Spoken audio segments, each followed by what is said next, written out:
Hey guys! Tonight we're slipping back to a time when love was more complicated than swiping right, where your best shot at finding romance was locking eyes over a muddy turnip in a crowded, smelly marketplace.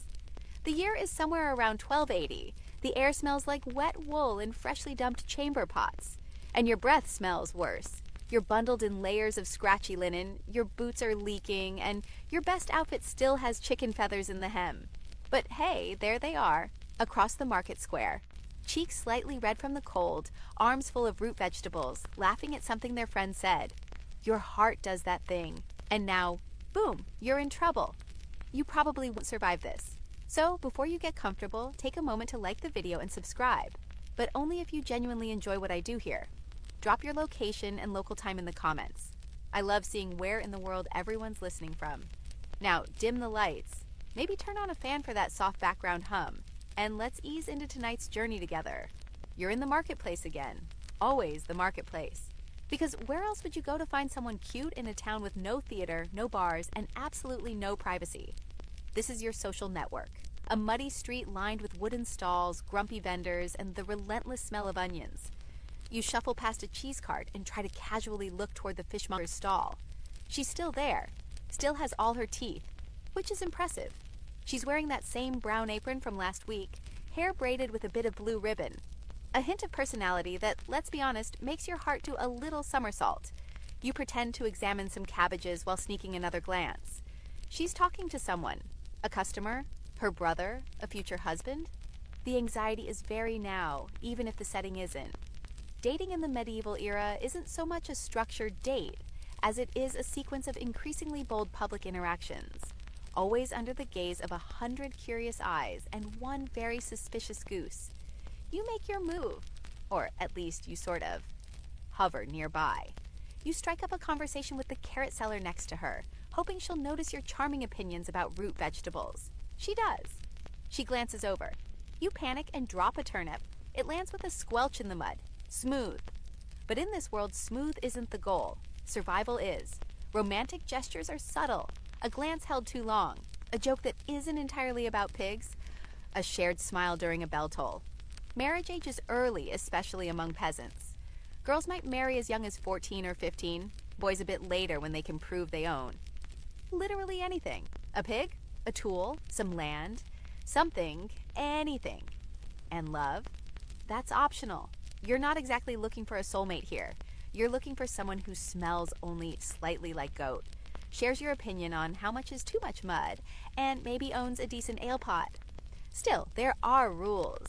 Even down in the mud with the commoners, there's etiquette. You don't just walk up and say, "Hi, I like your hair," number that's dangerously forward. Instead, you might offer a helpful hand lifting a basket, or you might loan someone a nice stick if theirs breaks. True story. Sticks were valuable, not metaphorically, like actual firewood. You help her balance her basket. She thanks you. Eye contact, boom, a spark. Or maybe just a mutual understanding that winter is cold and you both have elbows. Either way, it's something. Now comes the slow dance. You see her again, at the well, near the blacksmith's stall, at the midsummer festival. Each time, a little more talking, a little more smiling. The village starts to notice. So does your aunt, who is now telling everyone you're in love, and she wants grandchildren before the next harvest. And here's the kicker. You probably haven't even touched each other's hands yet.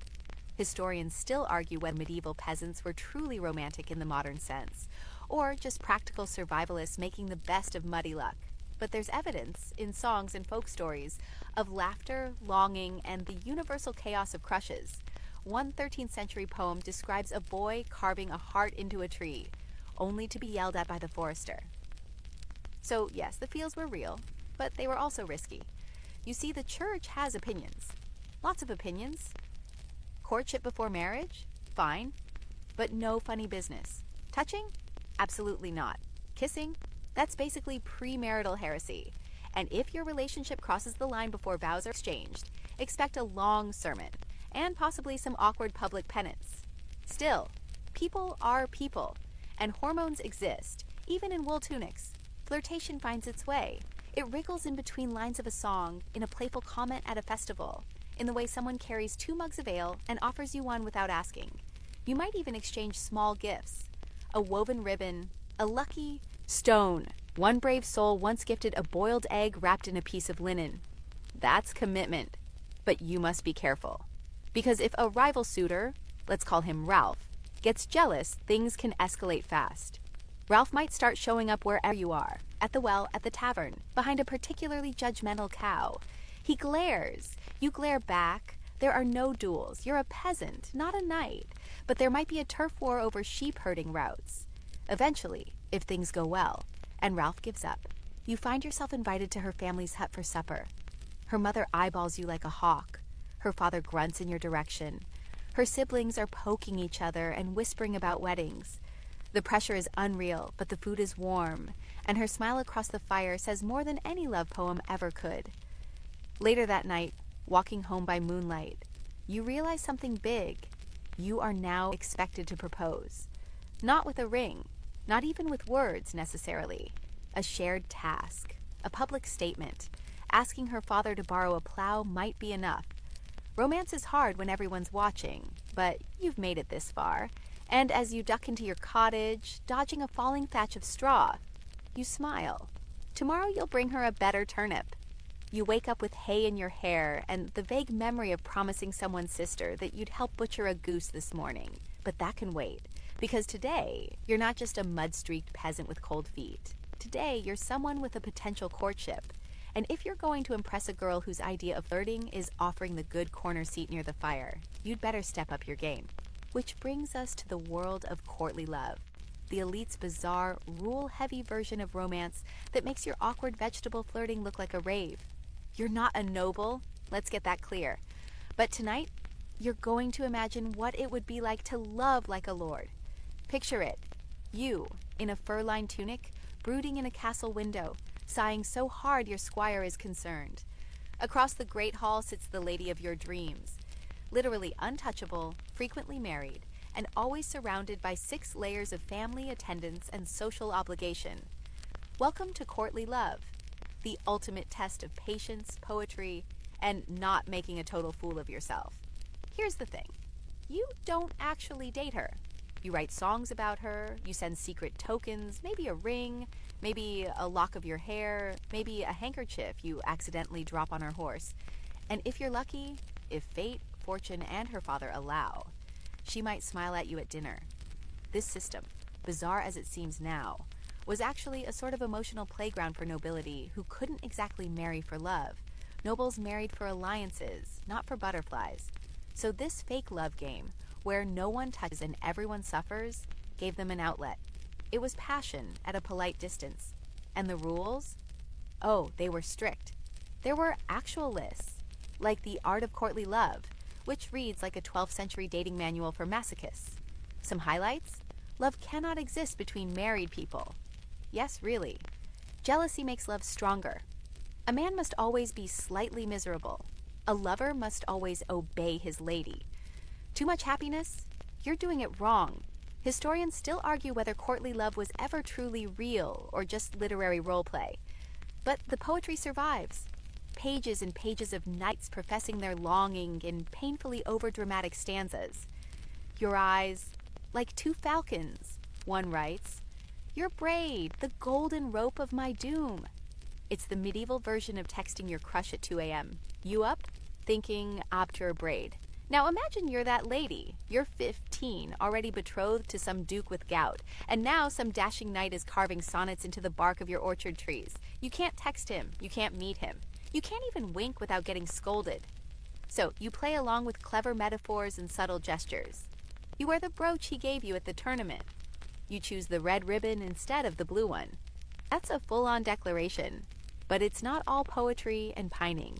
Sometimes feelings do become mutual, and sometimes those feelings push against the tight seams of social expectation. Affairs happened, letters got intercepted, jealous husbands got suspicious, and when things went sideways, it was rarely the man who got punished. Still, for the lucky and brave few, courtly love sometimes led to real relationships. There are records of noble women defying arranged marriages, running off with knights they actually liked. It didn't always end well, but in a world ruled by inheritance, titles, and land, Choosing love was the medieval equivalent of going full rebel. And let's not forget the tournaments, the ultimate peacock parade. You're back in your fantasy now, polishing your armor before the big event. You've tied your lady's ribbon to your spear, which is wildly symbolic and only slightly dangerous. You ride out into the lists, cheered on by the crowd, risking your ribs for the honor of her smile. Will she throw you a flower? Maybe. Will she marry you? Absolutely not. Still, the point isn't winning her, it's the performance. And that's what medieval romance, especially among nobles, often boiled down to: a grand, ongoing performance. Layers of etiquette, duty, poetry, and theatrics, all wrapped up in the illusion of love. In many ways, it was less about connection and more about emotional self-expression in a world where choices were few and gossip was everywhere. Yet even in all its ridiculousness, there's something touching here. Because whether you're a peasant handing over your best turnip or a knight bleeding for a smile, the core truth remains. People wanted to be loved, to feel seen, to matter to someone beyond their dowry or their acreage or their ability to churn butter without spilling. So you, dreaming in your itchy wool blanket, begin to wonder what kind of lover you'd be in that world. Would you write her a poem, climb a rose trellis at night, or just stand awkwardly behind a horse, hoping she notices your new hose? You roll over and think about the ribbon in her braid, or the way she passed you the salt with a smirk, or the fact that she hasn't married Ralph yet, and that probably means something. Tomorrow you vow you'll be braver. You'll say something more than nice turnips. Maybe even a compliment. Just one. Unless there's a chaperone. The fire has gone out in your hearth, but your brain is still warm, spinning with thoughts of nobility, poetry, and ribbon-swathed tournaments you'll never afford.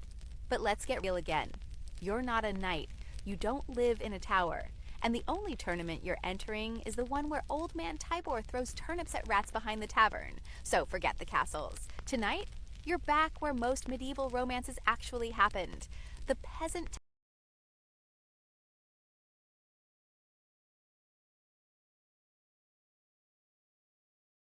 tavern. The thatched roof leaks in 3 places. The ale is warm, flat, and suspiciously chewy. But it's Saturday night and the benches are full. The fire crackles. The smell of spiced pork, or maybe bad mutton, hangs in the air. Laughter is thick. Somewhere in the back, a guy with one eyebrow is playing a hurdy-gurdy way too loud. And next to the fire, she's there. Your maybe girlfriend, or maybe not. You're not even sure. You spoke twice. Once she laughed, once she sneezed directly into her sleeve and apologized. It was adorable. This is dating in its rawest, realest form. You're surrounded by noise, goats, and extended family. Romance lives in stolen glances and shouted jokes over the din. You slide onto the bench beside her and attempt to flirt. Unfortunately, she can't hear you. You repeat yourself. She leans closer. You panic and yell something about sheep smooth. Still, she laughs again. That's a win. You offer to buy her a cup of ale, which costs more than you want to admit. She accepts. You feel like a king. Peasant romance isn't about subtlety. It's about survival and spark, often in that order. Most peasants married within their own village, or the next one over. Courtship was less about compatibility and more about proximity. Did you grow up 3 huts apart? Do your families get along? Does she own a chicken? You're halfway there. And here's something wild. Many peasants actually had more freedom in choosing their partners than nobles did. That's right. You, in your mud-covered boots, might have more say in who you marry than a baron's daughter in a gold-threaded gown. Because no one's trying to merge estates with your marriage. You're just trying not to die alone in a plague-ridden barn. Now, that doesn't mean it's easy. Families still have opinions. Mothers still whisper. Fathers still glower. But there's room for choice. Sometimes, even for love. Historians still argue whether peasant marriages were driven more by affection or economic necessity. But plenty of accounts describe couples who genuinely seem to enjoy each other. One 14th century letter from a miller's wife describes her husband as, "My loud, rude joy." We love that for her. So here you are, sharing ale with your maybe girlfriend, listening to a very bad song about cows. She's funny. She's clever. She's probably better at sewing than you'll ever be at anything. You try to impress her with a story about the time you saw a wolf and didn't run. You lie a little. She doesn't call you on it. Then the candle sputters low and things shift. You lean in.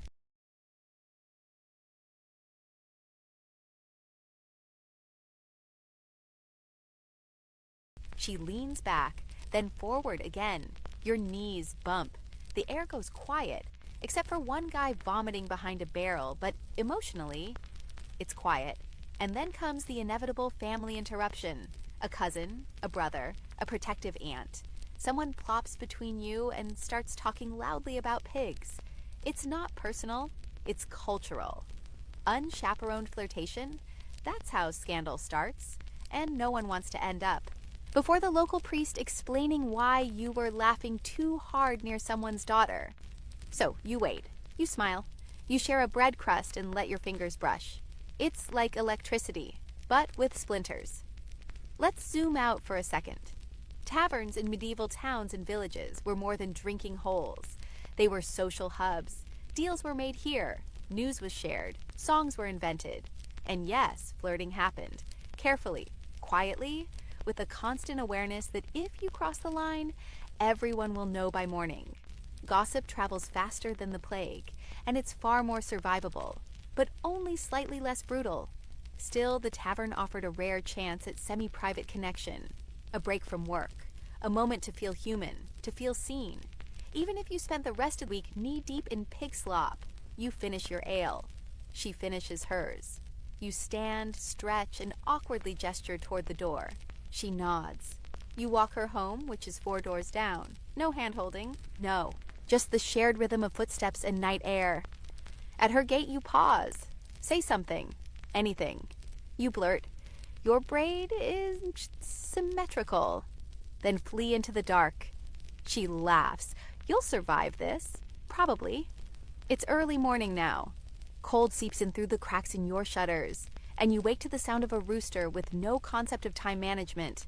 Your feet still muddy from last night's walk, and you're not sure whether you dreamed about symmetrical braids or actually said that out loud. Hint, you definitely said it. Everyone heard. But there's no time to relive your awkwardness.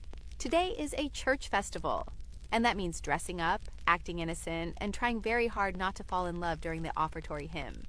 The village square is already buzzing. There are garlands of dried flowers, banners that used to be white, children chasing each other with sticks, and, most importantly, people watching you. This is the medieval version of being on a reality show. One wrong look and 3 grandmothers are praying for your soul. But you're not here for the drama. You're here for her. She's wearing her Sunday best. A freshly washed apron, hair braided tight, and, dare you say it, a hint of saffron on her sleeves. Saffron. That's practically luxury. Your heart does a little jig. You adjust your belt and try to look pious. But here's the catch. You're at church, and church means rules. The church in medieval Europe had a complicated relationship with love. Marriage, sacred, flirting, suspect, premarital anything? Definitely no. But festivals, those were loopholes. Today is a saint's day, everyone's outside. The rules are looser, there's music, there's food, there's even a dramatic reenactment of some biblical event involving fake swords and bad acting. It's festive, yes, but also charged. Emotions are high. People are watching, judging, whispering, and flirting. You spot her by the bread table. She's laughing with a friend. You casually hover, pretending to be very interested in the price of rye loaves. She sees you, smiles, moves closer, and then a monk walks by. Now, not all monks are the fun kind. This one is squinting at you like he's mentally assigning penance. You flinch. She stifles a laugh. You both pretend to discuss grain. See, monastic authorities often patrolled these festivals with eagle eyes and zero chill. Flirt too openly? You might be called into confession. Hold hands? Expect a lecture. Kiss? Prepare for public penance, which might involve standing barefoot outside the church with a sign around your neck that reads "fornicator," while children throw cabbage at you. And yes, that happened. But people still found ways to connect. Love, like water, finds cracks in the walls. You might drop a token into her hand, a ribbon, a carved bead, a little wooden bird. She might return it next week with a flower tied around its neck. Historians still argue whether these token exchanges were part of formal betrothal or just low-stakes romance. but they crop up again and again in records, letters, and old songs. One 14th century ballad tells of a girl who gave her crush a dried plum wrapped in wool. It was stolen by a goat. The relationship survived. You finally get a moment alone, or as alone as you can be when surrounded by 300 people, 2 cows, and your neighbor's 6 children. You're standing near the edge of the festival grounds, just past the chicken pen, under the shadow of a crumbling wall. She's close. So close you can hear her breath hitch when you say something dumb about the weather. It's a moment. A moment.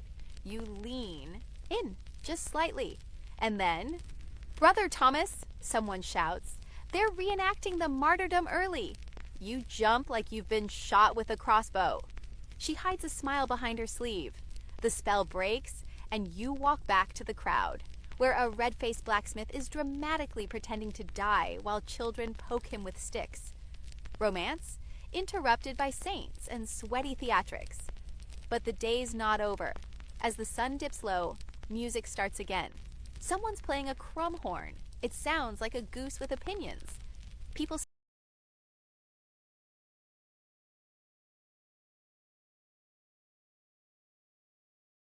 start to dance, hands linked, spinning in wide, muddy circles. It's clumsy, joyful, and very, very medieval. She dances near you. Not with you. Not yet. But the space between you closes inch by inch until finally, her fingers brush yours. It's 1 second, no one sees, but your whole chest lights up like someone struck flint. Afterward, as you walk home alone, moonlight spilling across the path, you remember her laugh, the softness of her sleeve, the way she whispered, "Nice shoes," before the monk glared at her. You grin like an idiot, and for a moment, even with all the rules, all the risk, all the cabbage-wielding children, you think this might be love. This might. The sky is barely light when you're jolted awake by the sound of your mother yelling about borrowed firewood and the neighbor's thieving goat. You groan, roll over, and stare at the thatched ceiling, still replaying yesterday's near handhold like it was the climax of an epic tale. But today is different. Today, your family is talking marriage. You were hoping for more stolen glances and maybe another awkward encounter near the well. Instead, you walk into the main room and see your father hunched over the table looking grim. Your mother is whispering, which means something serious is going down. And then you hear it. Dowry. Your stomach drops. Here's the thing about medieval dating. You might think you're the main character in your own romance story, but the moment things start getting serious, you're not in charge anymore. The second, a relationship looks remotely permanent, especially if either party has something valuable, a field, a cow, or just a decent reputation. It becomes a family affair, and not in a cozy, let's plan a wedding way, in a bargaining, goat-counting, slightly threatening way. Marriage in the Middle Ages was a contract, first and foremost, especially among peasants, where everything had economic consequences. Who marries whom determines who inherits what, who works where, and who borrows whose tools until the end of time. You're not just choosing a partner, you're creating a lifelong alliance between families who might already be quietly feuding about pig fence boundaries. So now, you're in the middle of negotiations. And let's be honest, you have no idea what's going on. Your mother is muttering numbers. Your father is sipping ale too early in the day. And you hear someone mention your future in-laws' surprisingly aggressive geese.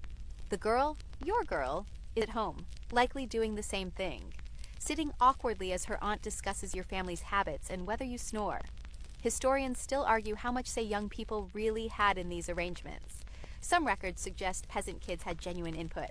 Others point to parents making the final call. One 15th century complaint in a parish record reads, "The lad was willing, but the girl's father said he lacked discipline and shoes." Ouch. And then, of course, there's the dowry. For girls, it was the stuff her family gave to her marriage. A few coins, a spinning wheel, maybe a goat, or even a plot of land. For boys, especially in wealthier peasant families, there might be a bride price, or resources offered to seal the deal. You're offering half a barrel of dried beans and your uncle's hammer, which you technically haven't asked to borrow yet. But it's more than stuff. It's a promise, a signal that both families are willing to invest in this relationship. There's a lot of math, a lot of arguing, At one point, someone brings up how much your cousin's marriage cost last year, and a whole new side argument explodes like dry tinder. You slip out during a particularly heated moment about how many chickens make a fair trade. You walk down to the stream to cool off, kicking a stone and muttering, "This was easier when we were just awkwardly smiling at each other in church." Because here's the hard part. You care, genuinely. You liked her before the negotiations, before the dried beans and firewood promises. You liked her laugh, her terrible jokes, the way she carries firewood like it owes her money. But now, it's all being translated into currency and livestock. You sit on a stump and watch the water move, trying to imagine a life with her, sharing chores, arguing about onions, laughing when your cow escapes again. The stuff no one writes poems about. It's not glamorous, but it feels real. Back home, things are calming down. A tentative agreement has been reached. The dowry is settled. She'll bring 2 goats, some linen, and the promise of a decent bread recipe. You'll bring tools, manual labor, and the vague hope that your knees won't give out before 40. There's one final step. The betrothal. Not a wedding, not yet, but a public promise, often spoken in front of witnesses, that you intend to marry. It might involve clasped hands. It might involve blessings from the local priest. Sometimes, it even involves the couple lying together in a symbolic bed, with a sword between them, because romance is nothing without steel and awkwardness. The betrothal is binding. Break it, and there might be consequences: gossip, church fines, or worse, having to return the goats. You meet her eyes again that night during a quiet meal. Her parents are there. Yours are too. No one's smiling. Everyone is watching. You reach for a piece of bread at the same time. Your fingers brush. And this time, no one interrupts. Your palms are sweaty. Not in a poetic, star-crossed lovers kind of way. More like in a, you're about to hand over a piece of scrap parchment with your terrible handwriting on it and hope it doesn't ruin everything kind of way. Today, you're writing a love letter, which in medieval terms is somewhere between sacred ritual and total catastrophe. You sit cross-legged on the floor of your family's cramped hut, a splintery board balanced across your knees, clutching a goose feather quill like it might explode. There's a tiny jar of ink beside you, suspiciously sticky. You've already ruined 2 sheets. One smudged into oblivion when your sleeve brushed it. The other just had too many hearts and not enough sentences. Now you try again. To the most kind and wise lady of the streamside cottage, whom I didst observe on the occasion of St. Mildred's feast. You pause. Do people say didst anymore? Did they ever? Welcome to the romantic battlefield of medieval letter writing, a noble tradition practiced by everyone from starry-eyed squires to overambitious plowboys. Letters weren't just communication. They were the vehicle for romance when face-to-face contact meant risking your reputation, your dignity, and possibly a marriage proposal you weren't ready for. But you brave soul that you are, put it all down in ink. Letters in this era weren't always written by the lover themselves. If you were wealthy or illiterate, which, let's be honest, most people were, you might ask a friend, a priest, or even a local scribe to help craft your message. Some of these guys were basically early ghostwriters, spitting out love poems between land deeds and receipts for pig feed. Historians still argue whether medieval love letters were more sincere or performative. Some were flowery enough to make modern romance novels look tame. Others were brutally direct. One surviving note from the 14th century simply says, "I seen you at the well. You are good at spinning. I like your neck." Iconic. Your own letter is somewhere in between. You try for balance. One line about her lovely eyes, one about how well she carries a bucket, and one weird metaphor involving honey and oxen that you immediately regret, but don't cross out because ink is expensive. You carefully fold it and seal it with a blob of wax. It's not real wax. It's melted candle drippings with a thumbprint, but it feels official. Now comes the hardest part, delivery. You can't exactly march up and hand it to her. That would cause a village-wide panic. No, you need subtlety. Stealth, a messenger. Enter your cousin. He's 12, missing a shoe, and cannot be bribed. But you promise him a slice of bread and your turnip carving knife if he delivers it without opening it or shouting, "Hey, someone wrote you a love thing." You watch from behind a fence as he trots off, letter in hand. She's out front feeding chickens. He hands it to her. She reads it, smiles. She smiles. Then she slips the parchment into her apron and goes back to the chickens like it was nothing. You nearly faint. Later that day, you find a bundle tucked behind the water barrel. Inside, a pressed flower, a bit of blue string, and a note that says, "Nice oxen metaphor. You write strange. You float home." But this whole exchange opens a new door, the secret world of coded love language. In medieval Europe, especially in the later Middle Ages, couples often develop their own ways to speak privately under the eyes of the village. Maybe you always wear a red cap on days you want to meet at the stream. Maybe she ties her braid with green yarn when she's in a bad mood. Maybe a gift of a hazelnut means, "Meet me after sundown," while a goose feather means, "Please stop writing about my elbows." It's not just romantic, it's survival. Because while love is a fire, gossip is wildfire, and you're both just trying not to get burned. There's also a bit of practical strategy. A letter might serve as a test of literacy. If you write well, it means you probably had schooling, maybe access to books, and possibly more resources than you let on. Writing letters also signals emotional investment. You're literally bleeding ink and your ego onto parchment.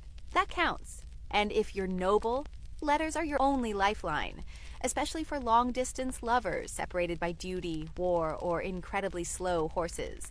Entire affairs were carried out by quill, sometimes for years, without the couple seeing each other in person. One of the most famous examples?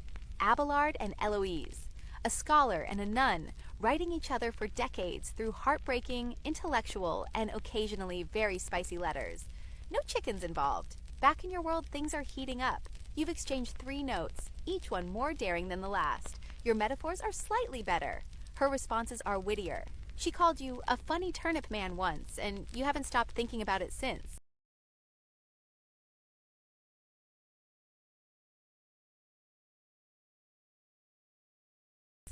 Then one day, tucked inside a note, you find a tiny scrap of fabric with a little stitchwork on it. Your name. It's the medieval equivalent of getting tagged in a relationship status update. And it hits you like a ton of firewood. This is real. This is happening. You tuck the note into your belt, heart pounding like a runaway horse. You don't need a poet or a monk or a knight's shiny armor. You've got ink stains on your fingers, a cousin who wants more bread, and the world's weirdest metaphors. And somehow, it's working. The sun is setting late these days. Must be midsummer again. The air is sticky, the birds won't shut up, and somewhere nearby, a baby is crying for absolutely no reason. But none of that matters, because tonight, you have a plan. You're going to meet her, alone, unchaperoned, in a garden. Not just any garden. Her family's herb patch, tucked behind a low stone wall out of view from the main path, surrounded by tall hedges and rows of lavender, thyme, and whatever that leafy stuff is that repels fleas. It smells like dirt and dreams. You're not supposed to be here, which is exactly what makes it thrilling. This is a secret tryst, and your heart is doing flips. In the Middle Ages, secret meetings between lovers were equal parts romantic and wildly risky.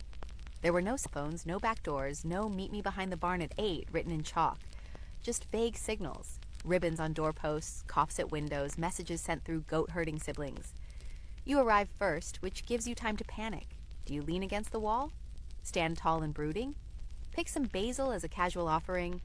You go with leaning, then standing, then squatting behind the hedgerow when you hear footsteps. It's her, hair down, no apron. A small smile playing at her lips like she's already won this round. She doesn't say anything at first, just walks in, brushes her fingers over the lavender stalks, and looks at you like you're the one who smells nice. You freeze. Time collapses into heartbeats and rustling leaves. In this moment, you understand why people write bad poetry, why they steal kisses in the dark, why they risk everything for something as silly and serious as love. She finally speaks. You're late? You're not. But you laugh, because arguing would break the spell. This is your first real moment alone. No cousins, no monks, no gossiping fishwives leaning out of windows. Just you, her, and the frogs croaking somewhere off to the left.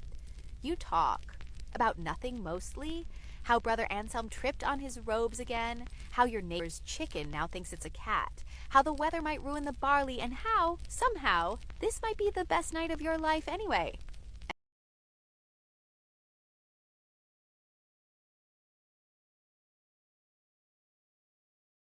And then you inch closer. Now, here's where it gets tricky, because despite the thrill, the garden, the twilight, and the butterflies doing cartwheels in your stomach, you're not supposed to touch her. Seriously, not even accidentally. Medieval social norms, especially for unmarried couples, were stricter than a tax collector on Lent. One brush of the hand could spark scandal. A kiss? Well, that's basically proposing and inviting excommunication at the same time. Historians still argue whether these standards were universally enforced, or if country folk were more relaxed than the records suggest. What we do know is this: couples found ways. Some hugged, some held hands behind barrels, some literally kissed through holes in cloister walls. There are recorded cases of garden walls and midnight meetings being the backdrop for everything from heartfelt confessions to very unchaste behavior. Tonight, you're walking that tightrope. You hand her a tiny posy of herbs, mostly mint and something that might be weeds. She accepts it like it's crown jewels. You both laugh about how badly it smells. And then the air gets quiet again. She looks up. You're inches apart. You forget your metaphors, your speech, your rehearsed joke about pigs. And then, what are you doing? A voice from the hedge. It's her brother, younger, suspicious, holding a stick like he might use it. You both jump 3 feet apart. He squints at you, sniffs, and says, "Papa says you'd better be out of here before the bell tolls." You nod. She sighs. The spell is broken.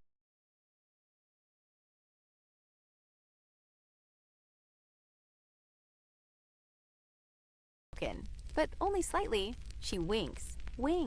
You're in too deep now. After you leave the garden, heart pounding and eyes wide, you realize something. That one moment of almost kiss, that shared silence in the herb-scented dark, will stay with you forever. It's nothing, technically, but also, it's everything. The rules may be rigid, the walls may be high, but somehow love always finds the tiniest crack to slip through. Later, in bed, you replay the entire evening from memory like a bard performing a one-man show. You whisper your best lines into the straw mattress. You wonder if she's doing the same. You imagine what would have happened if you'd been brave enough to kiss her, or what might happen next time. And as sleep finally wraps its arms around you, you dream of time-scented moonlight and soft laughter behind garden walls. The next few days pass in a blur of sheep, chores, and secondhand gossip. The weather turns. Rain falls sideways. The mud deepens. And your cousin breaks his arm falling off a fence while pretending to joust with a pitchfork. You help wrap it with rags and good intentions. But your thoughts are somewhere else. You haven't seen her since the garden. And the silence? It's unbearable. Until one morning, in the middle of the square, while arguing over stale bread with a very passive-aggressive baker, you see her across the crowd, talking to someone. Not just someone. Ralph. Yes, that Ralph. The guy with one eyebrow, 3 sheep, and the personality of a wooden spoon. The one who's been lurking like a plague rat with a mustache ever since you started writing love letters. And now, he's talking to your girl. She doesn't look thrilled. But she doesn't look not thrilled either. She's smiling politely. He's leaning too close. You feel your stomach do that thing it does right before you eat bad fish. Welcome to the medieval group date experience, also known as every conversation involving more than 2 people, a chaperone, and at least 1 goat. You march over, not in an aggressive way, just firm. She sees you. Relief flickers across her face for a heartbeat before she schools it into a neutral smile. Ralph gives you the up-down. His mouth twitches like he's trying to smirk and sneeze at the same time. She introduces you both. You nod. He grunts. Polite standoff, medieval edition. Then, like a divine prank, her aunt appears. This is the aunt, the one who always smells like pickled turnips in disappointment, the one who hasn't smiled since the feast of St. Frigidus in 1276. She wedges herself physically between you and your crush, like a particularly judgmental cabbage. "Well," she says, "isn't it nice to see such clean young men spending time near decent girls?" No one breathes. You try to speak. She hands you a mug of mead instead. You sip. It's awful. Ralph sips too. He makes a face. You don't. Victory. And then comes the worst part. Small talk. The aunt launches into a long, meandering monologue about her cousin's wedding. which involved a pie with live doves in it and ended with someone fainting into the stew. You stand there, nodding, the mug growing warmer in your hand, while trying to make eye contact with the girl who is now strategically studying a puddle. Group settings like this were common during medieval courtship. You were allowed to interact, but only under watchful eyes and while pretending everything was completely platonic and deeply boring. Think of it like dating in a fishbowl, surrounded by your relatives, and the fish have opinions. Still, these awkward group interactions had a purpose. They were tests. Could you carry yourself well in public? Did you know how to behave? Would you pour a drink for her uncle or insult someone's embroidery? One wrong move and it's over. You'll be labeled unworthy or worse, improper. So you play the game. You laugh at the aunt's pie story. You let Ralph brag about his newest sheep. You make a polite comment about barley prices that almost sounds informed. Your crush hides a smile behind her sleeve. That's the signal. You're doing well, then chaos. Someone knocks over a jug of mead. A dog starts barking. The goat gets loose. In the confusion, she slips you something. A tiny bundle of cloth. You hide it in your sleeve and excuse yourself. Heart racing. Back at home, away from the crowd, you unroll it. Inside is a hair ribbon, blue, a tiny knot in the corner. It's not just an accessory. It's a message. She chose you, despite Ralph, despite the aunt, despite every single cabbage-based obstacle thrown in your path. You sit down hard, the ribbon in your hands, and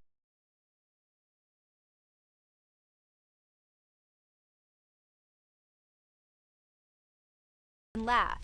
Because even though you haven't kissed her, haven't said the words, haven't done more than brush fingers across the corner of a turnip stall, this is love, and it is ridiculously inconvenient. Later that week, you're summoned. Her family is hosting a dinner, not fancy, just stew and bread and judgment. You wash your face twice, comb your hair, wear your second best tunic, the one with only one patched elbow. Dinner is a gauntlet of awkward smiles, probing questions, and her younger siblings throwing bread crusts at your knee. You try to impress with your knowledge of local pig breeds. Her father grunts. Her mother nods. You pass the test. Barely. As the evening winds down, you catch her eye. She looks tired, amused, and maybe just a little in love. You wonder what she sees in you. Then again, you think, maybe she's asking the same thing. And that, right there, is how it goes. Two people orbiting each other in a world of gossip, goats, and aggressive supervision. Finding little spaces to say, I see you, I choose you, I'm still here, even if Aunt Cabbage disagrees. It's official. You're in a relationship now. Or at least something that smells like one. There have been letters, glances, trysts, mead, an aunt, a goat, and a ribbon. And in medieval terms, that's practically a honeymoon. But what happens when things don't work out? Welcome to the heartbreak side of the Middle Ages. Breakups back then weren't about unfollowing someone on parchment or leaving them on red via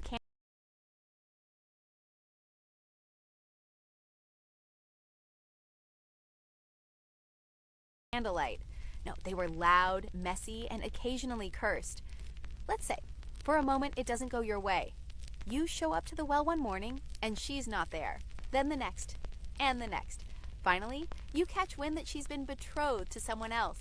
A wheelwright's son from 2 villages over. He owns his own ox cart, wears boots with no holes, has all his teeth. You try not to panic. You walk the long way home, kicking stones and muttering Latin phrases you only half remember. Et tu, turnip girl?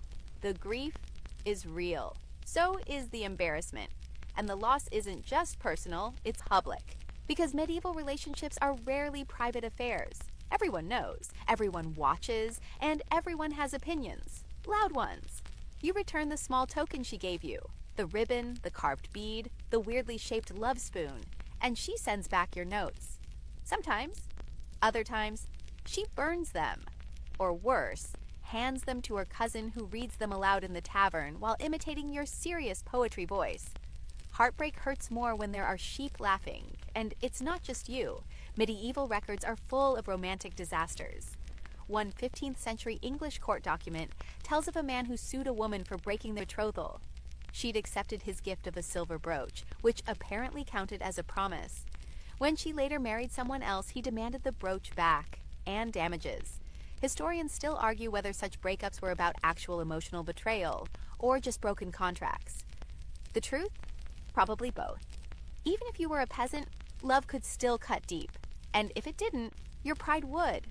Now imagine you're the one doing the breaking. It's not easy. You try to be kind. You meet her at the edge of the barley field and gently explain that you're not ready, or that you're moving to your uncle's farm, or that you had a dream involving an angry goose and you're taking it as a sign. She nods, says she understands, then gives you back the spoon with a weird look in her eye. Later that week, your chickens stop laying eggs. Your boots go missing.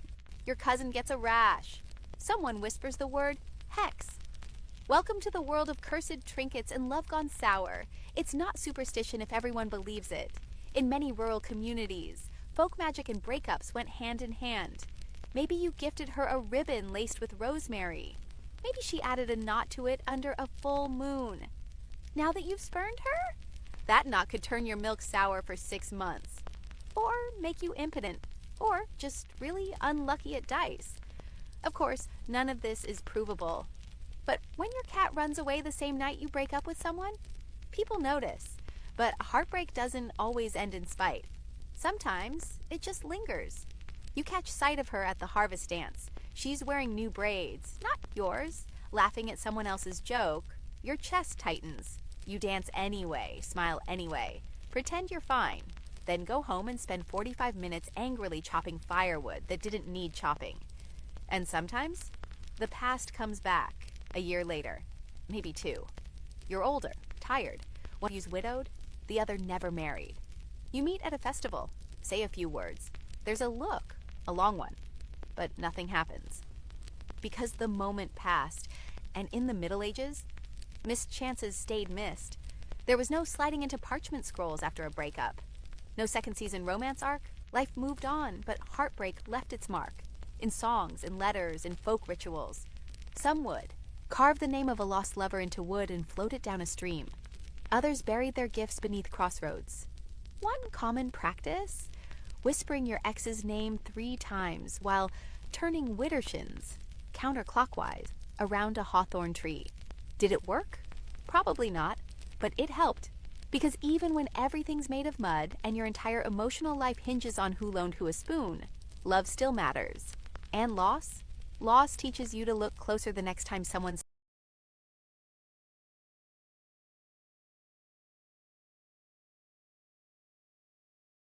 smiles at you over a cabbage.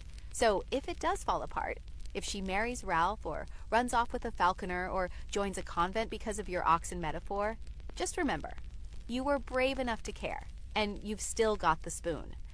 Unless that's cursed now, too. You're older now, 24, ancient by village standards. You've survived heartbreak, 3 floods, 1 bad haircut, and a winter so cold even the pigs wore scarves. You've seen couples rise and fall like maypole streamers, watched people marry for love, for land, for goats, and once for an unusually attractive bread oven. And now you're thinking about trying again. This time, she's a widow. Kind eyes, steady hands, and a laugh like warm cider. You met her during apple season, hauling crates to the cider press. She didn't flirt. She asked if your back hurt and offered you a piece of dried pear. And suddenly, you wanted to chop wood for her. Forever. Medieval life wasn't long and it wasn't gentle.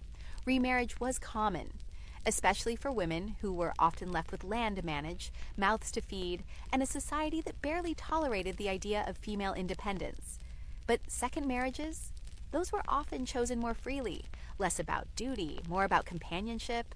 It feels different this time. There's no breathless letter writing, no secret trysts behind hedgerows, just long conversations while mending fence posts. Shared soup, shoulder touches that linger for half a second too long, and chess. Lots of chess. The board sits between you, carved from rough oak. She's terrifyingly good. You've lost 3 games in one pawn she turned into a tiny spoon for reasons unknown.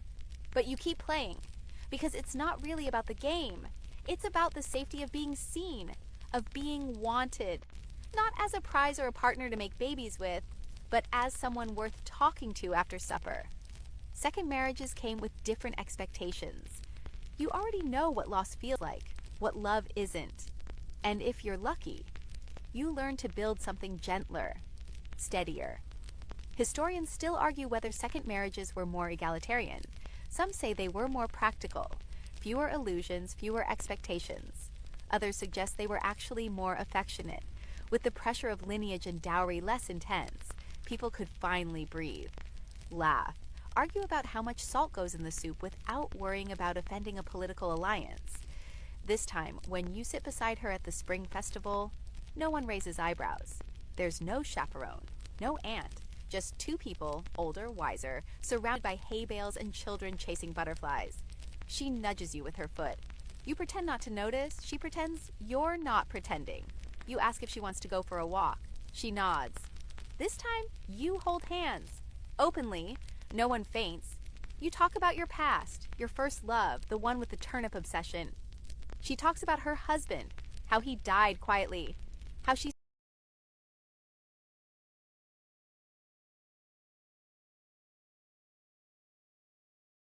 still misses the way he stirred stew. There's no jealousy, just quiet knowing it's not flashy. There are no love poems or carved brooches, just care. Later, back at her cottage, you help her fix a leaky roof tile. She hands you nails. You hand her your heart, basically. It's unspoken, but it's there. One day, she invites you to stay the night. Nothing scandalous, just two grown people, 2 mugs, 1 fire. You sit across from each other, talk about barley prices, laugh about the local priest's terrifying dog. You fall asleep to the sound of the fire cracking and her breath steady beside yours. The next morning, you wake up before dawn. She's already baking. You offer to help. She hands you dough. This is dating now. It's not dramatic or poetic or anything a bard would bother singing about. But it's real, and real is enough. Let's step out of the well-worn lanes of village courtship for a moment and slip into the shadows, into the soft, hidden places of the medieval world where love dared to bloom quietly, secretly, and often dangerously. Tonight, you're someone else. You're a man in a world where your glances at another man must be masked with sarcasm. Or a woman who finds herself watching another woman dance at the harvest festival and thinking, I wish that were allowed. You're not what the world expects. And in the Middle Ages, that could be risky, sometimes fatally so. But here's the truth they don't always teach you in dusty textbooks. Queer love existed in medieval times. Fierce, tender, real, and yes, hidden.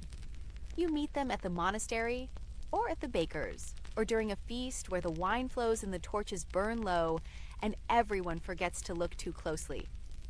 They're laughing, and you catch that sound like a flame catches dry parchment. You don't mean to stare, but you do. And then, they stare back. That's how it starts. A flicker, a maybe, a risk. In a world where marriage is legal, sanctioned, structured, your love is not. You meet in passing, speak in metaphors, touch hands a little too long while exchanging a bowl. Every glance is a sentence. Every graze of a shoulder is a novella. You invent a language of glances, silences, shared bread, and stolen moments in corners where the candlelight doesn't quite reach. Historians still argue how much space the medieval world really had for same-sex relationships. There are legal records, most grim, punishments, accusations, trials, sodomy laws in various kingdoms, burnings in extreme cases. But between the cracks, there are letters, poems, whispered histories. Some monasteries wrote of particular friendships, intense bonds between men, cloaked in religious devotion. Some women took lifelong vows of chastity and lived together as spiritual sisters, sharing everything from finances to funeral plots. Were these romantic, sexual, deeply platonic? The answer is, sometimes yes, sometimes no, and sometimes even scholars can't agree. But love was there. Take Chaucer's Margins, for example. In some medieval manuscripts, scribes left doodles, tiny drawings of men kissing, naked figures, suggestive phrases. Were they jokes? Possibly. But even jokes have roots in reality. Then there's the poetry. In 12th century Arabic Spain, female poets wrote of longing for other women. In Germany, mystical Christian texts describe divine union between same-sex souls. In Icelandic sagas, warriors are described with relationships that blur the line between brotherhood and something more. Back in your medieval skin, you know the rules and the consequences. But that doesn't stop you. You meet beneath the old oak after evening prayers. No one else comes here. You bring bread and dried apples. You sit side by side, knees touching. It's quiet. You talk about the storm coming tomorrow, about how fast the barley grew this year, about how Brother Emmerich fell asleep mid-sermon and snored like a dying bellows. And then, when no one is watching, you lean your head on their shoulder. That's it. Not a kiss. Not a vow. Just a small, defiant act of being close. Later you might exchange gifts. Nothing obvious. A carved comb, a song, a token sewn into the hem of a tunic. You say it's luck. You both know better. And sometimes, if the stars are kind, you get away with it. Your lives wind together like ivy, quietly supporting each other from the shadows. You become companions, friends, aunties. No one asks too many questions. You live, you love, carefully. Other times, you don't. A wrong glance, a bitter neighbor, a whisper to the wrong priest. The hammer comes down hard. There are trials, accusations, confessions dragged out through force. Unnatural, sinful, sodomitical, words like blades. You might be fined, flogged, expelled from your town.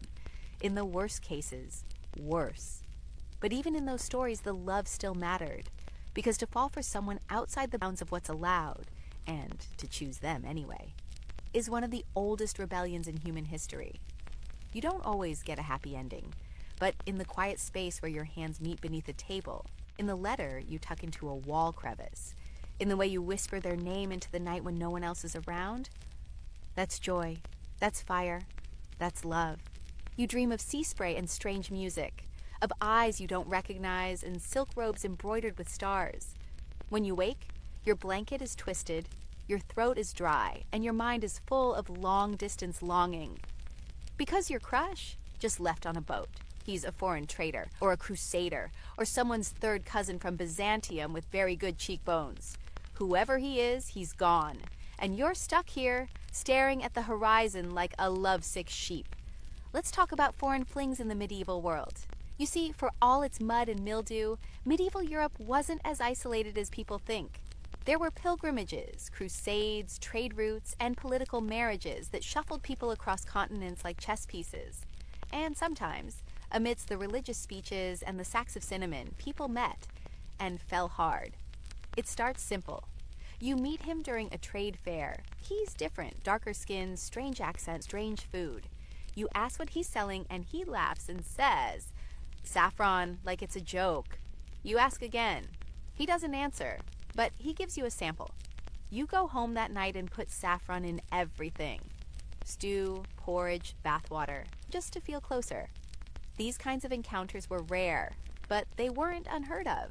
In port cities like Venice, Marseille, and Acre, different cultures rubbed elbows constantly.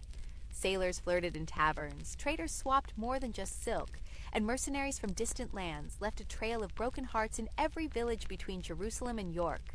Sometimes it was scandalous, sometimes it was beautiful, sometimes it was both. Historians still argue whether these foreign romances were genuine connections or exaggerated legends. But we've got receipts, literally. Letters in Arabic, Greek, Latin, records of interracial marriages. Even one bizarre court document from 1329 where a Flemish widow tried to claim her Egyptian husband's inheritance after he disappeared during a sandstorm.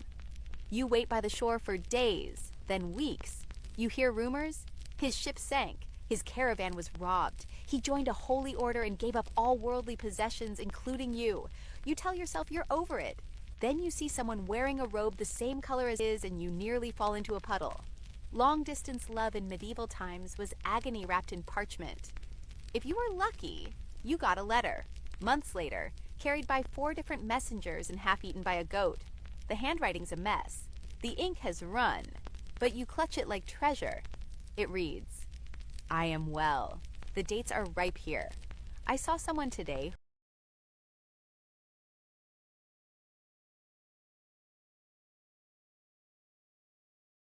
who looked like you and I could not speak for the weight in my chest.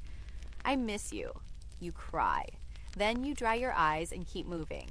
Because love doesn't excuse missing market day, not all foreign romances ended in tragedy. Some turned into real alliances, marriages, families. In border towns and crossroads cities, you could sometimes get away with bending the rules, even blending cultures. But it was always a negotiation, with your neighbors, your family, your gods. And when it didn't work, you did what lovers always do when the stars misalign. You carried them with you anyway. In the song you hum while grinding flour, in the way you stir your stew clockwise, because he once said it brings luck, in the bundle of saffron you keep tucked in your sock. Eventually, someone else might catch your eye. Maybe, but some part of you will always scan the crowd for that face, that laugh, that language. And sometimes, just sometimes, you hear it again at a fair, on a boat, passing in the night. You turn, heart leaping, but it's someone else. And yet, for a moment you smile, because it reminds you you're still capable of falling in love, even across oceans, even across lifetimes. You smell it before you see it. Roasted meat, spilled wine, someone burning honey cakes again. And you know what time it is, festival season. The village has transformed. Garlanded poles, painted masks, too much ale, and haze scattered like confetti. There's a man on stilts pretending to be St. Hubert. Children run wild with sticks. The air is chaos, joyful chaos. And tonight, you're hoping to get lucky, in the very medieval sense of the word, which might just mean accidentally brush fingers during a maypole dance and not get yelled at. Because festivals weren't just for saints and sacraments. They were matchmaking machines. The medieval version of speed dating, Instagram thirst traps, and chaotic group chats all rolled into one muddy, music-filled mess. You arrive late, wearing your cleanest tunic, read least stained, and already people are pairing off. You spot her across the square. Not the her. This is someone new. A visiting cousin, perhaps. Or the daughter of the traveling candle maker? She's masked, laughing, spinning in circles with a ribbon tied around her wrist. You don't even know her name? And that's perfect. Because festivals, especially May Day, were built for this. For temporary love. For warm glances. For dancing under trees without worrying about which family owns which cow. Medieval festivals were full of weird, half-Christian, half-pagan rituals. One of the weirdest? The maypole dance, a suspiciously suggestive swirl of youth, fertility symbolism, and accidental elbowing. The ribbons wrap tighter. You find yourself next to her. She giggles. You trip. She catches you. It's clumsy. It's brilliant. Then there's the masking. People wear painted faces, wreaths, animal skins. It's a license to flirt with people you've never spoken to, or maybe have, but anonymously. Maybe you even flirt with someone and only find out hours later it was your childhood friend, or worse, your cousin. Oops, historians still argue about the line between innocent celebration and outright debauchery. Church records from the 13th and 14th centuries often complain about licentious behavior during these events, especially on Midsummer's Eve. One chronicler described it as, quote, an alarming explosion of unruly dancing and casual wooing. Translation. It was a good time. After the dancing, there's the bonfire. You sit near it with a cup of something that might be ale or soup or both. Your mystery girl sits beside you, still masked, still smiling. You talk about nothing, where she's from, whether goats understand human emotions, who won the wrestling match earlier. Spoiler, it was always going to be Agnes the baker. Then, boldly, you ask if she wants to walk. She does. You wander down a moonlit path, firelight flickering behind you. You pass others doing the same. Whispers in the dark, laughter behind haystacks. The air is warm, the night is long. Everything feels slightly unreal. And that's what makes festivals so potent. They're in-between spaces. Not quite ordinary life, not quite fantasy. Time stretches, rules loosen. You say things you wouldn't dare at the marketplace. You ask for a name. She doesn't give it, but she kisses your cheek before slipping away into the crowd. Was it love? Maybe. Was it something? Definitely. And the best part? No expectations, no dowries, no meddling aunts. Just a moment, just you, grinning like an idiot in the dark. You never see her again. Maybe she was just passing through. Maybe she was someone you know behind a mask. Maybe she never existed, just a figment of festival magic. But every spring after that, when the maypole goes up, you catch yourself glancing around, wondering, hoping. Because some loves aren't meant to last. They're meant to glow bright, burn hot, and leave behind the softest ashes. warm in your memory, scented with lavender, laughter, and candle wax. You don't even see it coming. One day, you're living your normal life, feeding chickens, flirting by candlelight, getting maybe too excited when your crush laughs at your joke about turnips. The next, you're being accused of witchcraft because someone's cousin's brother's cow gave birth to a goat-shaped potato, which apparently is your fault. Welcome to the romantic fallout zone of the medieval world, where being attractive, flirtatious, or just a little too confident could land you in very hot water. Literally. It starts small. Whispers, raised eyebrows, a neighbor noticing how people keep smiling at you, a priest muttering that your sudden popularity with the opposite sex is unnatural. Maybe someone saw you giving a ribbon to that handsome Cooper last week. Maybe you made eye contact with 3 different men in one afternoon. Maybe you just have great hair. Either way, suspicion. Because, let's be honest, powerful, self-assured people, especially women, scared the system. And when those people also happen to be good at herbal remedies, birth predictions, or brewing ale that didn't taste like despair, well, it didn't take much for the village to start sharpening its pitchforks. You wake up to find a bundle of thorns on your doorstep.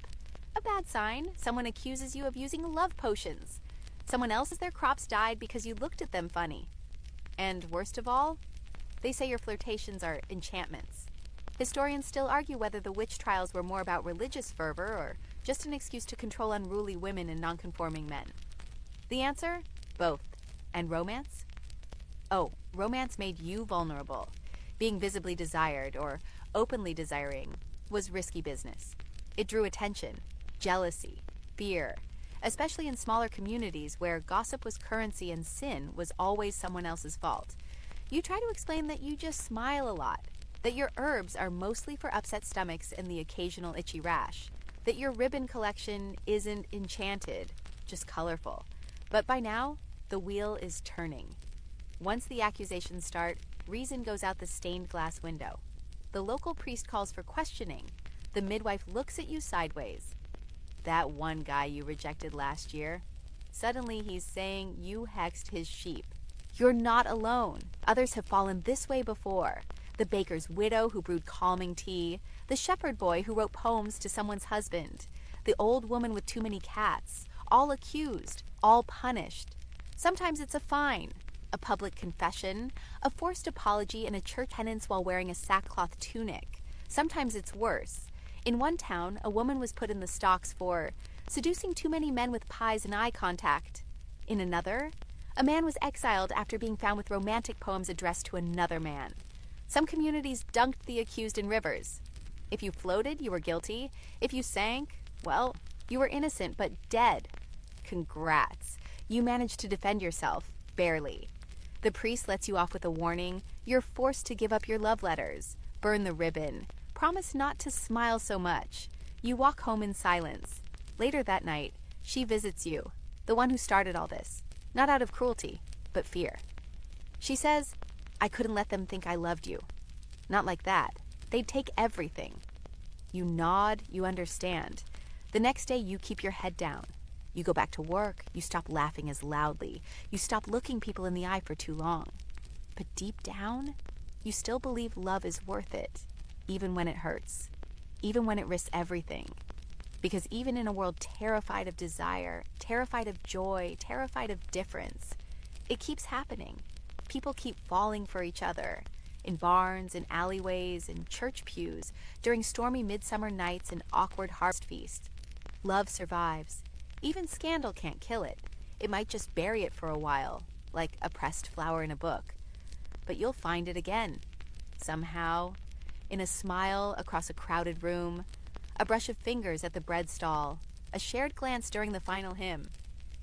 You'll find it, because they can burn the ribbons, but they can't burn the feeling. It's been years now. You're no longer the breathless teen trading glances by the well. Your hands are rough, your back aches more than it should, and your heart, though patched in a few places, still beats a little faster when certain memories surface. Tonight, you walk the path behind the churchyard, past the overgrown hedges and the leaning fence, where someone once carved their initials next to yours. You know whose. You always will. It's quiet. The only sound is the wind through the barley and the distant creak of the old chapel bell. You carry a candle in one hand, a sprig of rosemary in the other, a small token, a ritual, one you've done before. Because tonight, you're visiting an old flame. They passed last winter. Fever took them quickly. No drama, no scandal, just the soft hush of breath fading into the cold. You hadn't spoken in years, not really, just nods across festival fires, the occasional wave from a market cart. But you remember. Oh, you remember. Their laugh, the terrible singing, the way they danced during the midsummer revel and didn't care who watched. You kneel beside the grave. The headstone is simple, weather-worn, a faded carving of a sheaf of wheat, and a name that still makes your chest feel too small. You place the candle on the stone, press the rosemary into the grass, and sit. For a long while, you just listen. To the wind, to the silence, to your own heartbeat and the memories that come like tidewater. This is the last kind of medieval love, the one that lingers after. Death didn't end romance back then. It transformed it. People spoke to their lost lovers, lit candles on anniversaries, tied ribbons to graves. Some believed their beloved might appear in dreams or visit as a breeze, a shadow, a fox that stared too long before vanishing into the woods. One record from 1382 mentions a widow who set a place at her table every feast day for her late husband, for 40 years. Another tells of a young man who buried his sweetheart with a carved spoon, then left flowers every full moon until he died. Historians still argue whether these were acts of grief, devotion, or superstition. But honestly, it doesn't matter. They were love, quiet, enduring, ghost-touched. You whisper their name. Once, softly, like a prayer, like a secret. You talk to them, tell them about the harvest, the neighbor's new dog, the child born in the next hut, how you still dream of the garden, the lavender, the awkward kiss that never happened but might as well have. You thank them for the memory, for the ache, for the piece of your soul they carved their name into without asking. And as the wind shifts, you swear, for a moment, you feel them near, not as a specter or vision, just a warmth. You light another candle, not just for them, for all of them, for the ones who flirted in the market, who wrote terrible love letters, who danced at the maypole, who broke hearts and carried curses, who ran away together and who didn't dare, for every medieval soul who loved in secret, in joy, in pain, in spite of everything. Because love didn't wait for the Renaissance. It was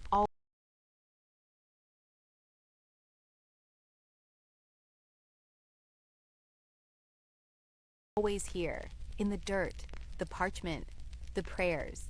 It still is. So now, as the fire dies low and the candles burn to stubs, your breath slows. The story fades, not abruptly, but gently, like the end of a song you didn't realize you were humming.